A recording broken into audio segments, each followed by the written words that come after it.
lo que son las guías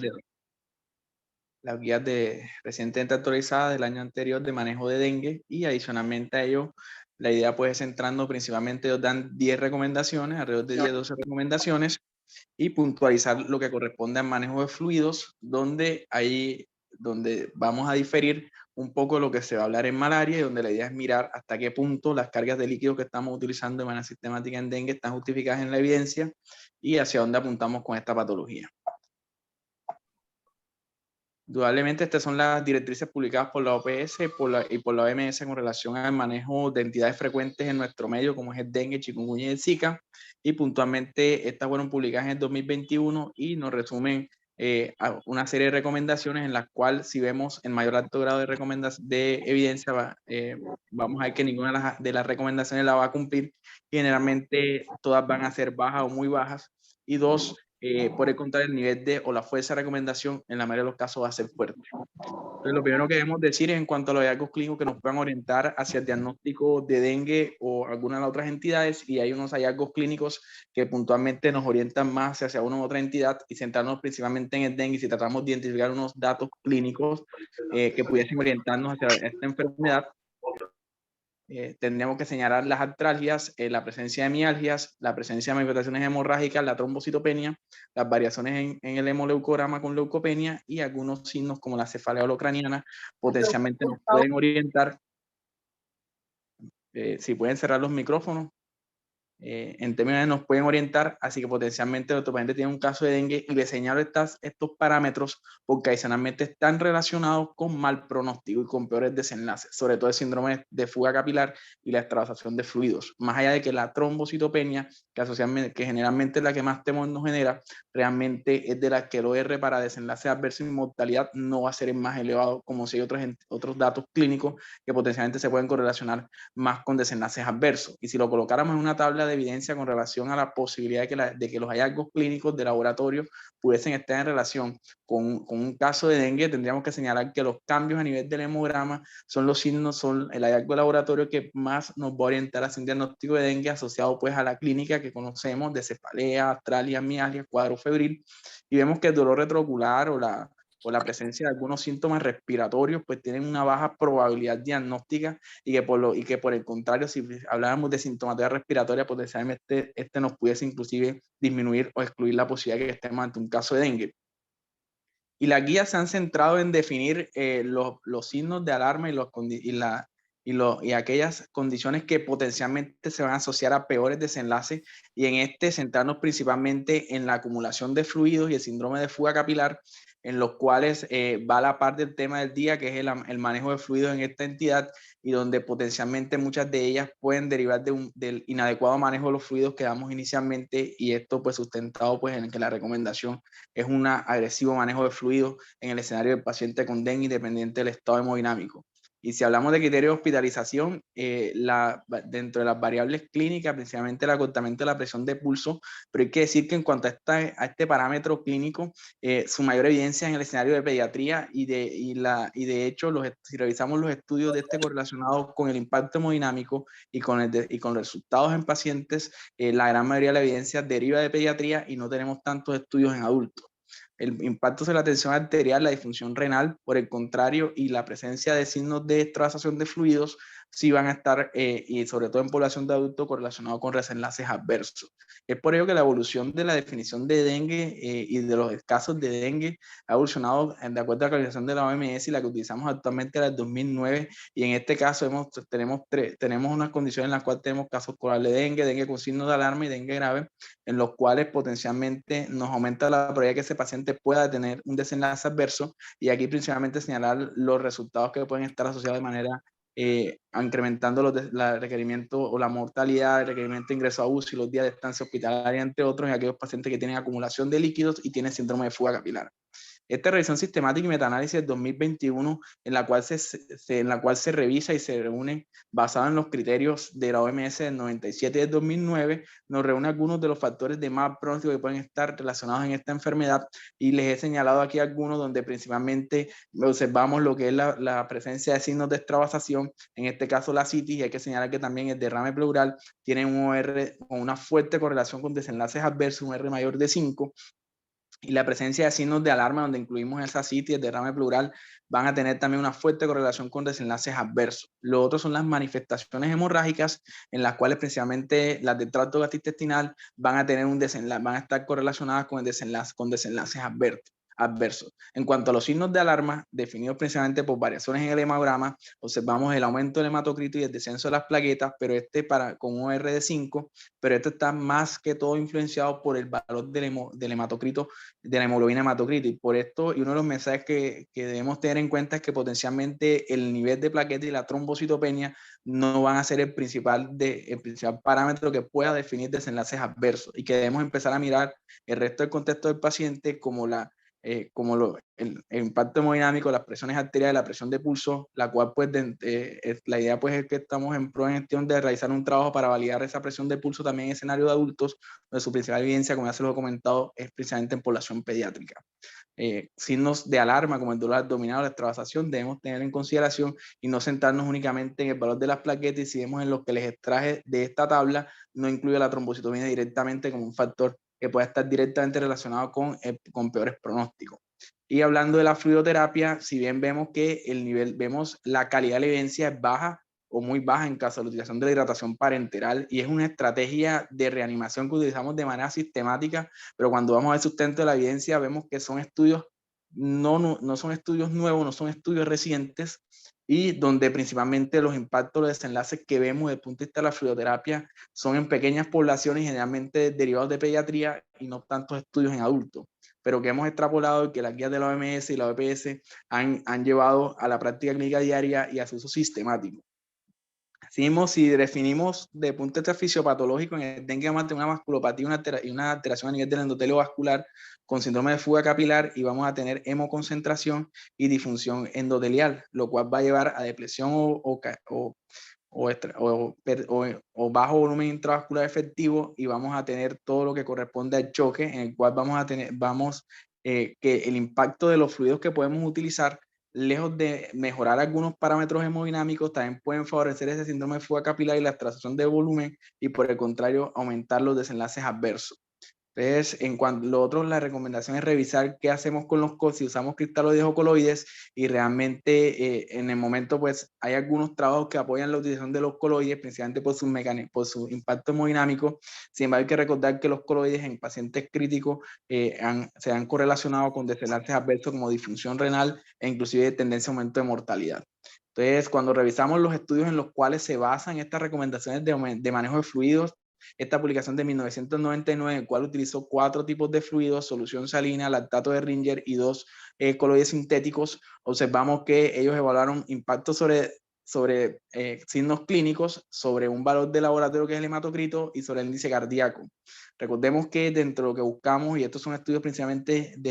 donde un alto porcentaje de los pacientes son pediátricos, una de las situaciones que buscamos es aumentar el índice cardíaco, mejorar o corregir la diferencia de la presión de pulso y disminuir el hematocrito. Entonces, si observamos el impacto en términos generales, los 4 fluidos redujeron el hematocrito, pero fue los coloides los que potencialmente produjeron una mayor reducción en el valor del hematocrito cuando fue evaluado a las 2 horas de realizar la intervención. No obstante, el lactato y la solución sanguínea también tuvieron un impacto favorable. Asimismo, también descenso en la frecuencia cardíaca de hasta 10 latidos, y 2, el aumento en el índice cardíaco, el cual fue principalmente a base de los coloides, pero no fue tampoco sin desestimarse también el impacto que tuvieron la solución salina en ese aumento del índice cardíaco.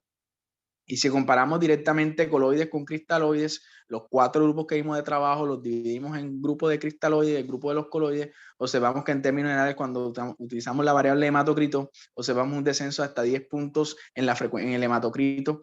cuando se compararon con los cristaloides, y asimismo descenso en las variables hemodinámicas como la frecuencia cardíaca, la presión de pulso y aumento del índice cardíaco, donde fue más significativo en el grupo de pacientes que utilizaron coloides cuando se usaron con cristaloides. Y en esta gráfica observamos el descenso del hematocrito, que fue principalmente en el grupo de coloides, y el aumento en la presión de pulso en el grupo de coloides cuando se comparó con los cristaloides. Asimismo, no obstante, cuando vamos a ver los desenlaces duros como el tiempo en shock o los episodios de choque, realmente no hubo diferencia entre los 2 grupos de intervención, y vemos que realmente los coloides van a tener un impacto hemodinámico muy rápido, realmente en los primeros 120 minutos de que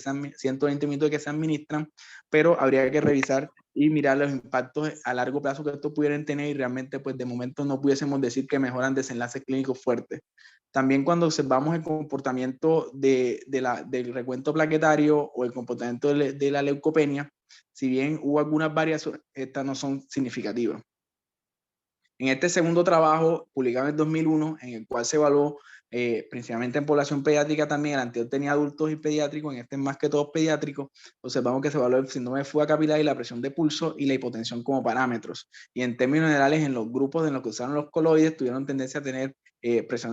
tensión arterial sistólica más bajo, más hemoconcentración y trombocitopenia más severa. Asimismo, cuando hablamos del tiempo de reducción de la diferencia de presión de pulso, se redujo casi en un 50% en el grupo en el cual se utilizaron los coloides cuando se comparó con los cristaloides. En términos de estas dos publicaciones,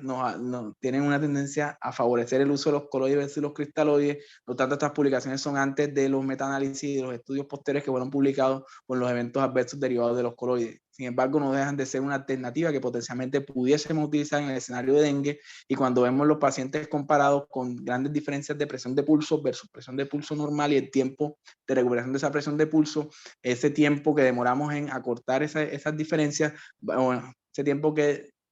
en mejorar esas diferencias van a estar relacionados con incremento de mortalidad. Y que tal vez es el estudio que soporta con mayor precisión la fluidoterapia en dengue, que evaluó 3 estrategias de resucitación, dos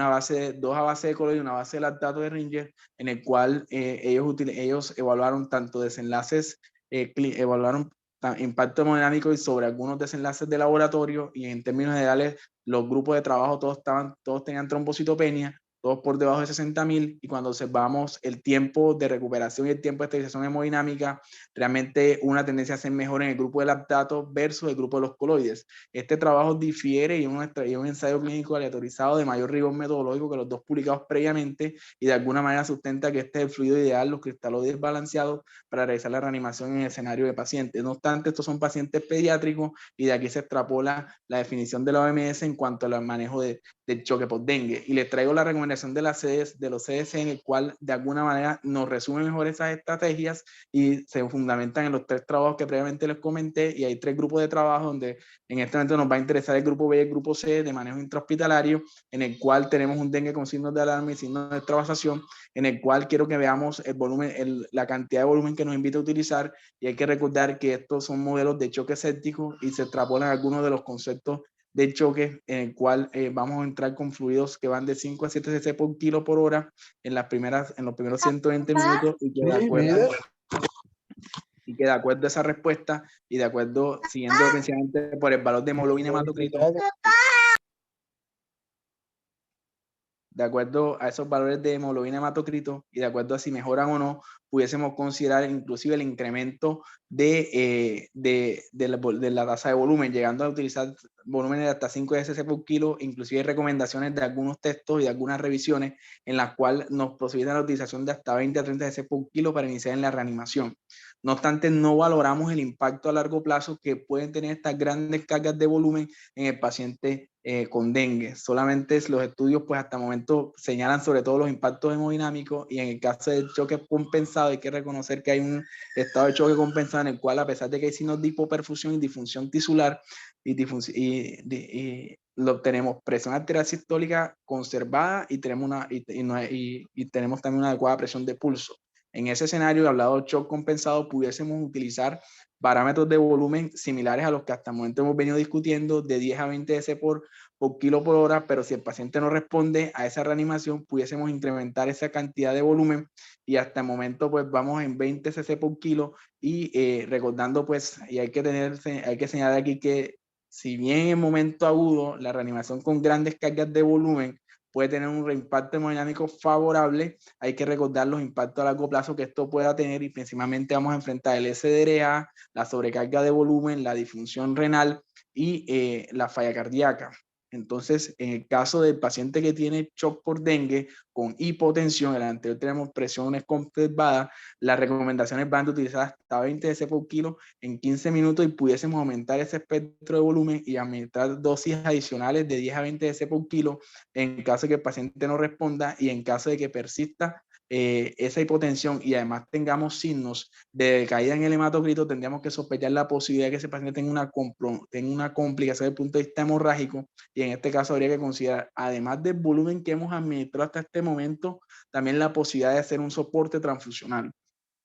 Entonces, probablemente este paciente, después de toda esa reanimación, va a quedar con unos balances hídricos positivos, y en este caso, esta publicación de 2016, en el cual evaluaron el impacto que puede tener esa reanimación agresiva, elevada, en el escenario del shock post-dengue. Ellos evaluaron tanto la sobrecarga de volumen como la posibilidad de presentar SDRA, y en el cual, en los pacientes en los cuales se utilizaron grandes volúmenes y en los cuales habían signos radiológicos evidentes y signos clínicos evidentes de sobrecarga de volumen y tanto en el estado de choque como en el distrés respiratorio. Ellos encontraron que precisamente se presentaban aquellos pacientes en los cuales se administraron fluidos desde el momento de ingreso, y aquellos que se aumentaron fluidos de hasta 10 cc por kilo en las primeras 24 horas se asociaron a peores desenlaces. Asimismo, los pacientes que recibieron bolos de líquido en esas primeras 24 horas, según las recomendaciones de la guía, se asociaron también a peores desenlaces, principalmente la presencia de SDRA, disfunción renal e incremento de mortalidad. Entonces habría que cuestionarnos si realmente esas infusiones y estos volúmenes que están recomendados en la guía, y a la luz de la evidencia de los desenlaces adversos que están relacionados con los balances hídricos positivos y con la sobrecarga de volumen, realmente justificaría continuar con esta administración de fluido, o si por el contrario debemos buscar un elemento a partir del cual monitorizar al paciente y tomar mejores decisiones. Recordar que si bien hay beneficios evidentes en los desenlaces de hemodinámicos con el uso de coloides, esto está en esta revisión del 2019, metaanálisis del 2019, de cristales versus coloides, donde indudablemente los coloides mejoran el volumen minuto cardíaco, mejoran el gasto cardíaco, van a tener impacto hemodinámico favorable sobre el índice cardíaco y sobre el volumen minuto. No obstante, cuando vemos en términos de mortalidad, hay una tendencia a aumentar la mortalidad en el grupo de coloides versus cristaloides, y segundo, a incrementar los desenlaces adversos de disfunción renal. Entonces, potencialmente, si bien es una alternativa interesante, sobre todo si el paciente tiene signos evidentes de fuga capilar, como derrame pleural, como ascitis, potencialmente pues hay que considerar también los desenlaces adversos que puedan estar relacionados con este. Otra recomendación que nos da es con relación al soporte transfusional, y hay que tener en cuenta que no hay evidencia que sustente ni el uso profiláctico de transfusiones de plaquetas en los pacientes, y que realmente debemos tener un enfoque basado en si no hay tampoco un límite plaquetario para indicar las transfusiones, y que realmente deberíamos basarnos en la inestabilidad hemodinámica y la evidencia de sangrado clínico. En esta encuesta realizada en el 2012, en el cual se evaluó a partir de qué punto los intensivistas y los médicos tratantes consideraban la posibilidad de soporte transfusional en pacientes con dengue, la gran mayoría consideró que por plaquetas por debajo de 10.000 no justificaría el soporte transfusional, o en pacientes, aunque llama la atención que un porcentaje de médicos consideró también el soporte transfusional de plaquetas con niveles de 50.000, inclusive 40.000 plaquetas, teniendo en cuenta que esto no está en la guía ni tampoco está sustentado en los ensayos clínicos. Tenemos dos publicaciones al respecto. Esta es del 2013, en el cual evaluó la transfusión profiláctica de plaquetas, y en el cual ellos evaluaron dentro de 72 horas el impacto que tenía la colocación de plaquetas, y en este caso evaluaron tanto el incremento del conteo plaquetario inducido por la transfusión como aquel que sea de manera espontánea entre esas primeras 24 horas y hasta las 72 horas. Fueron alrededor de 17 pacientes, y realmente si vemos el recuento plaquetario y comparamos en cuanto a los respondedores y no respondedores, y evaluamos el tiempo y lo comparamos con el incremento per se que se da en la enfermedad de elevación de plaquetas, no hubo diferencias estéticamente significativas, y realmente el incremento en el recuento plaquetario entre los pacientes que le colocamos transfusión de plaquetas, si en las primeras, en el tiempo cero y en el tiempo de 12 horas, potencialmente hay un incremento. Cuando se evaluó las 24 a 72 horas y se comparó con el ascenso espontáneo de plaquetas, no hubo diferencia. Asimismo, tampoco en términos de prevención de sangrado mayor, y por el contrario, la transfusión plaquetaria se asocia a mayores desenlaces adversos. No obstante, el estudio que potencialmente más información nos dio al respecto es este de Lancet 2017, en el cual evaluaron el uso de terapia transfusional plaquetaria de manera profilácticas versus solamente de soporte, y observamos que en ambos grupos pues ingresaron con plaquetas inclusive por debajo de 50.000, y lo que observamos es que en terminales no hubo diferencia en cuanto a los desenlaces de sangrado mayor, y si observamos la probabilidad de que mejore el recuento plaquetario entre los dos grupos, las dos curvas son similares y realmente no hubo diferencias teóricamente significativas entre transfundir o no plaquetas, y si observamos el ascenso plaquetario en el tiempo, no hubo diferencia entre el grupo que se le ofreció transfusión profiláctica versus aquellos en los cuales se utilizó estrategia basada en cambios en el curso clínico. No obstante, cuando vemos los desenlaces adversos y los eventos adversos en el grupo transfusional, fueron significativamente más altos que en el grupo de control. Por lo tanto, y basado en esto, si bien no tenemos un límite en el cual podamos indicar la transfusión plaquetaria, está desaconsejado utilizarla de manera profiláctica y dos, utilizarla con conteo de recuento por encima de 10.000 plaquetas. Y las últimas recomendaciones que nos das en cuanto al uso de los antipiréticos y precisamente la utilización del acetaminofén como agente antipirético, y dos, desaconseja el uso de esteroides para el manejo de choque refractario, teniendo en cuenta que el modelo de choque por dengue se ha asociado también a un modelo similar de choque séptico, donde sabemos que hay una evidencia en el uso de esteroides. En este caso no aplica esta situación y por el contrario aumenta la probabilidad de eventos adversos como complicaciones infecciosas y mal control glicémico, y otras estrategias específicas para manejar la fase aguda de la enfermedad, en la cual hay una virosis, hay un aumento de la virosis, hay un aumento de la carga viral. Realmente en momento no contamos con medicamentos específicos y por tanto hoy por hoy la medida de tratamiento de esta enfermedad sigue siendo la estrategia de soporte basada en fluidoterapia, donde la tendencia será a reducir los balances o a reducir el aporte de líquido, más allá de lo que nos dicen las guías hoy por hoy, basado en los desenlaces adversos que están relacionados con estos fluidos agresivos. Muchas gracias, doctor Tomás. Excelente presentación. Voy a pasarte el anfitrionaje a ti para que grabes la otra parte de la charla.